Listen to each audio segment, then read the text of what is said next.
88वां अध्याय। शिवजी का संकट मोचन। राजा परीक्षित ने पूछा,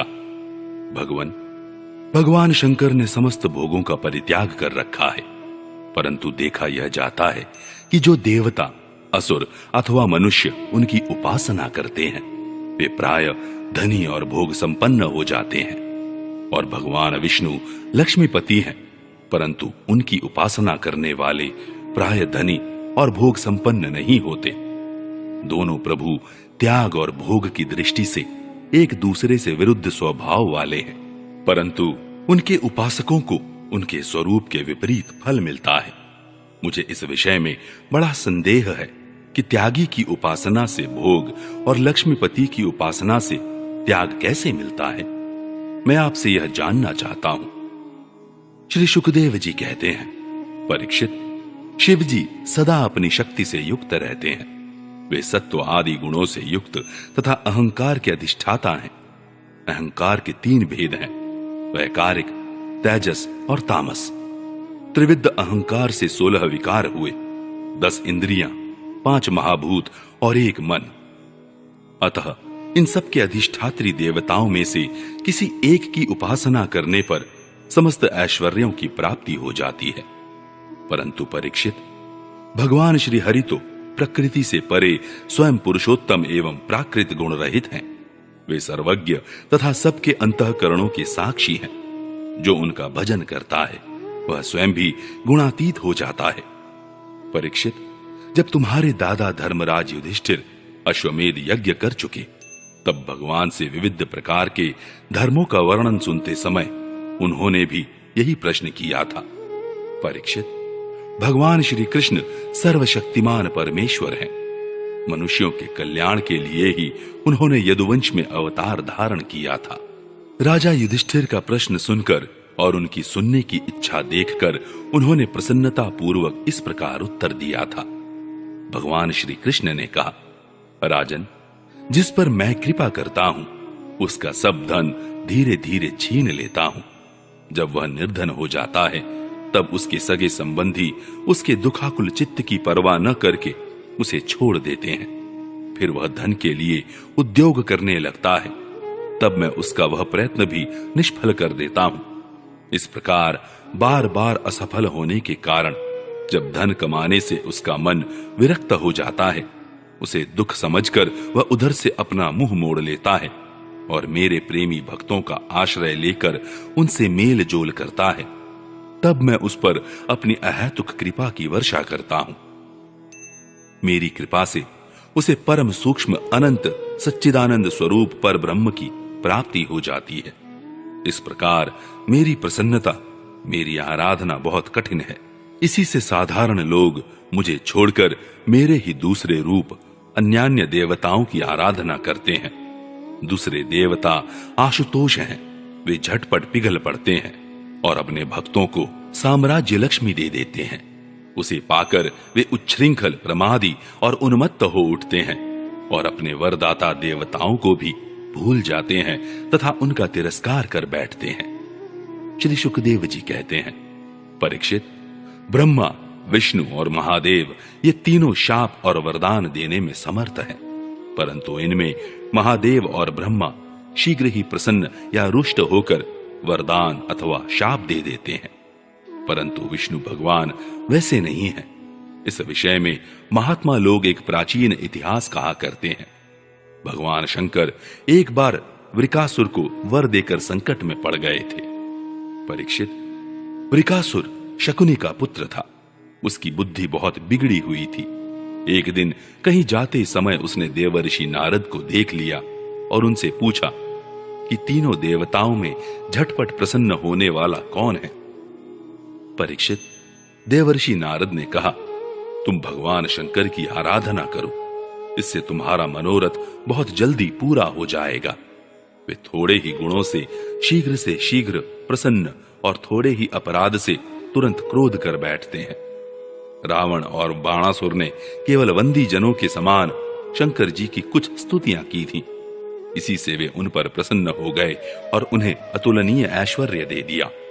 बाद में रावण के कैलाश उठाने और बाणासुर के नगर की रक्षा का भार लेने से वे उनके लिए संकट में भी पड़ गए थे। नारद जी का उपदेश पाकर वृकासुर केदार क्षेत्र में गया और अग्नि को भगवान शंकर का मुख मानकर अपने शरीर का मांस काट काट कर उसमें हवन करने लगा। इस प्रकार 6 दिन तक उपासना करने पर भी जब उसे भगवान शंकर के दर्शन न हुए तब उसे बड़ा दुख हुआ। 7वें दिन केदार तीर्थ में स्नान करके उसने अपने भीगे बाल वाले मस्तक को कुल्हाड़े से काटकर हवन करना चाहा। परीक्षित, जैसे जगत में कोई दुखवश आत्महत्या करने जाता है तो हम लोग करुणावश उसे बचा लेते हैं, वैसे ही परम दयालु भगवान शंकर ने वृकासुर के आत्मघात के पहले ही अग्निकुंड से अग्निदेव के समान प्रकट होकर अपने दोनों हाथों से उसके दोनों हाथ पकड़ लिए और गला काटने से रोक दिया। उनका स्पर्श होते ही वृकासुर के अंग ज्यों के त्यों पूर्ण हो गए। भगवान शंकर ने वृकासुर से कहा, प्यारे वृकासुर, बस करो बस करो, बहुत हो गया। मैं तुम्हें वर देना चाहता हूं, तुम मुंह मांगा वर मांग लो। अरे भाई, मैं तो अपने शरणागत भक्तों पर केवल जल चढ़ाने से ही संतुष्ट हो जाया करता हूं। भला तुम झूठ मूठ अपने शरीर को क्यों पीड़ा दे रहे हो? परीक्षित, अत्यंत पापी वृकासुर ने समस्त प्राणियों को भयभीत करने वाला यह वर मांगा कि मैं जिसके सिर पर हाथ रख दूं वही मर जाए। परीक्षित, उसकी यह याचना सुनकर भगवान रुद्र पहले तो कुछ अनमने से हो गए, फिर हंसकर कह दिया, अच्छा ऐसा ही हो। ऐसा वर देकर उन्होंने मानो सांप को अमृत पिला दिया। भगवान शंकर के इस प्रकार कह देने पर वृकासुर के मन में यह लालसा हो आई कि मैं पार्वती जी को ही हर लूं। वह असुर शंकर जी के वर की परीक्षा के लिए उन्हीं के सिर पर हाथ रखने का उद्योग करने लगा। अब तो शंकर जी अपने दिए हुए वरदान से ही भयभीत हो गए। वह उनका पीछा करने लगा और वे उससे डरकर कांपते हुए भागने लगे। वे पृथ्वी, स्वर्ग और दिशाओं के अंत तक दौड़ते गए, परंतु फिर भी उसे पीछा करते देखकर उत्तर की ओर बढ़े। बड़े बड़े देवता इस संकट को टालने का कोई उपाय न देखकर चुप रह गए। अंत में वे प्राकृतिक अंधकार से परे परम प्रकाशमय वैकुंठ लोक में गए।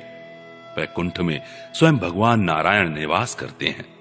एकमात्र वे ही उन सन्यासियों की परम गति है जो सारे जगत को अभयदान करके शांत भाव में स्थित हो गए हैं। वैकुंठ में जाकर जीव को फिर लौटना नहीं पड़ता। भक्त भयहारी भगवान ने देखा कि शंकर जी तो बड़े संकट में पड़े हुए हैं। तब वे अपनी योग माया से ब्रह्मचारी बनकर दूर से ही धीरे धीरे वृकासुर की ओर आने लगे। भगवान ने मूंज की मेखला, काला मृगचर्म, दंड और रुद्राक्ष की माला धारण कर रखी थी। उनके एक एक अंग से ऐसी ज्योति निकल रही थी मानो आग धधक रही हो। वे हाथ में कुश लिए हुए थे। वृकासुर को देखकर उन्होंने बड़ी नम्रता से झुककर प्रणाम किया। ब्रह्मचारी वेशधारी भगवान ने कहा, शकुनी नंदन वृकासुर जी, आप स्पष्ट ही बहुत थके से जान पड़ते हैं। आज आप बहुत दूर से आ रहे हैं क्या? तनिक विश्राम तो कर लीजिए। देखिए, यह शरीर ही सारे सुखों की जड़ है। इसी से सारी कामनाएं पूरी होती हैं। इसे अधिक कष्ट न देना चाहिए। आप तो सब प्रकार से समर्थ हैं। इस समय आप क्या करना चाहते हैं? यदि मेरे सुनने योग्य कोई बात हो तो बतलाइए, क्योंकि संसार में देखा जाता है कि लोग सहायकों के द्वारा बहुत से काम बना लिया करते हैं। श्री सुखदेव जी कहते हैं, परीक्षित, भगवान के एक एक शब्द से अमृत बरस रहा था। उनके इस प्रकार पूछने पर पहले तो उसने तनिक ठहर कर अपनी थकावट दूर की। उसके बाद क्रमशः अपनी तपस्या, वरदान प्राप्ति तथा भगवान शंकर के पीछे दौड़ने की बात शुरू से कह सुनाई। श्री भगवान ने कहा, अच्छा ऐसी बात है, तब तो भाई हम उसकी बात पर विश्वास नहीं करते। आप नहीं जानते हैं क्या, वह तो दक्ष प्रजापति के शाप से पिशाच भाव को प्राप्त हो गया है। आजकल वही प्रेतों और पिशाचों का सम्राट है। दानवराज, आप इतने बड़े होकर ऐसी छोटी छोटी बातों पर विश्वास कर लेते हैं। आप यदि अब भी उसे जगत गुरु मानते हो और उसकी बात पर विश्वास करते हो तो झटपट अपने सिर पर हाथ रखकर परीक्षा कर लीजिए। दानव शिरोमणि, यदि किसी प्रकार शंकर की बात असत्य निकले तो उस असत्यवादी को मार डालिए, जिससे फिर कभी वह झूठ न बोल सके। परीक्षित, भगवान ने ऐसी मोहित करने वाली अद्भुत और मीठी बात कही कि उसकी विवेक बुद्धि जाती रही। उस दुर्बुद्धि ने भूलकर अपने ही सिर पर हाथ रख लिया। बस उसी क्षण उसका सिर फट गया और वह वहीं धरती पर गिर पड़ा, मानो उस पर बिजली गिर पड़ी हो। उस समय आकाश में देवता लोग जय जय, नमो नमः, साधु साधु के नारे लगाने लगे। पापी वृकासुर की मृत्यु से देवता, ऋषि, पितर और गंधर्व अत्यंत प्रसन्न होकर पुष्पों की वर्षा करने लगे और भगवान शंकर उस विकट संकट से मुक्त हो गए। अब भगवान पुरुषोत्तम ने भयमुक्त शंकर जी से कहा कि देवाधिदेव, बड़े हर्ष की बात है कि इस दुष्ट को इसके पापों ने ही नष्ट कर दिया। परमेश्वर, भला ऐसा कौन प्राणी है जो महापुरुषों का अपराध करके कुशल से रह सके? फिर स्वयं जगत गुरु विश्वेश्वर, आपका अपराध करके तो कोई सकुशल रह ही कैसे सकता है? भगवान अनंत शक्तियों के समुद्र हैं। उनकी एक एक शक्ति मन और वाणी की सीमा के परे है। वे प्रकृति से अतीत स्वयं परमात्मा है। उनकी शंकर जी को संकट से छुड़ाने की यह लीला जो कोई कहता या सुनता है, वह संसार के बंधनों और शत्रुओं के भय से मुक्त हो जाता है।